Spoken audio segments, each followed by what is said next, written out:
But let me kind of go back a little bit in time of the retention pond that we have out here. Before the storm, in preparation of the storm, we pumped it down as much as we could, to the point where we didn't want to burn out the pump. So we lowered the pond as much as we could, and it's on automatic. So once the stage is staged up, it went on automatic. I got a call Sunday, it was Monday morning, about 1 o'clock in the morning, because I have a employee who, when storms happen, he can't sit still. And he was out in the truck, he was at the pump station checking.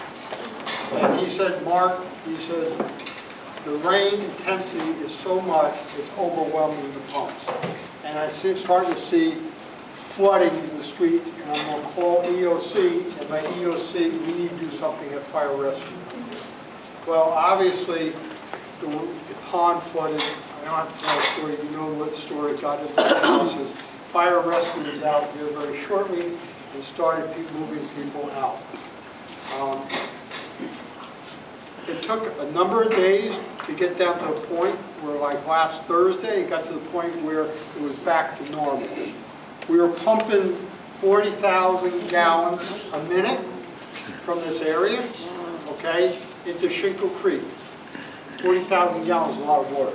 Just picture that. And in a minute's time, and we kept the pumps running continuously. No pumps went out, so prior to the storm, we pumped it down. They ran full blast during the storm event, but we just couldn't keep up. It was just too much area to drain to and just overwhelm the pump system. So, we know we went out, everybody came out, and a couple of things are going to happen. We started this afternoon, understand Orange County, in order to clean up the debris countywide, we have about 1.3 million cubic yards of debris. That's just vegetation. That's not household goods or appliance goods or TV sets or mattresses.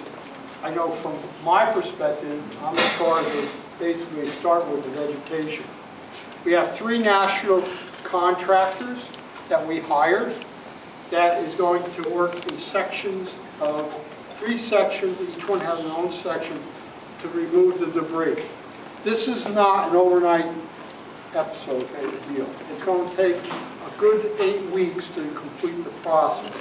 But today, we started Ashbridge, and we teamed up with utilities, and Ray Hayden, who is the director of utilities, and myself said, let's get out there and get things started to pick up.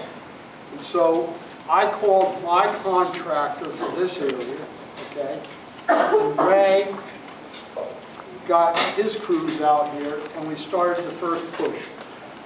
So the first push will start at Mission and move westward, north of Winter Garden, Old Winter Garden Road.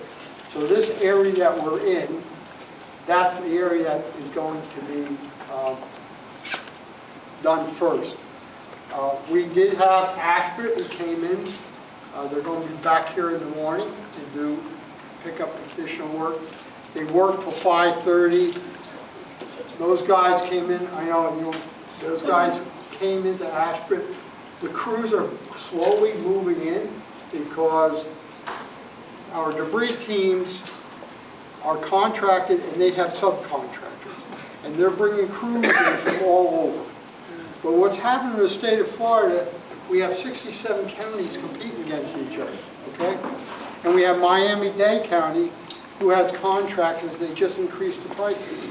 So we're eventually going to get the staff here, but it's a little slower than what we had expected originally. Had we not had the storm in Houston, okay, had we not had all the devastation in Miami, they would have moved in here. But we will have crews in Orange County in this area with time. But it's going to take some time to ramp up. So tomorrow morning they'll be out here. We'll team up again with utilities and move from Mission eastward to Powell. Okay? Right?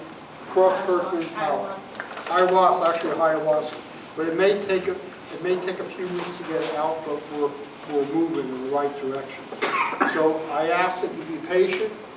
I've been out in this area several times this week looking at, I'm going to call it devastation. You know, my heart goes out to you all, the furniture you lost, the food you lost, okay, the hardship that you've had, moving out, living with relatives or friends. But we're going to do our best to get in here and get this cleaned up as fast as we can. It may take 2 passes eventually, but I would expect, you know, you have the first wave of debris coming out, and then people probably throw some more in. It's interesting what you find out here at the end of Ronnie Street, where there's a Mustang strip, okay, on 4 wheels. I don't know if you know that. The red Mustang at the end of the street. And, but we'll find all different types of debris, and we'll try to accommodate you the best we can. So with that, I'm going to move on to Ron. Ron, if you don't mind,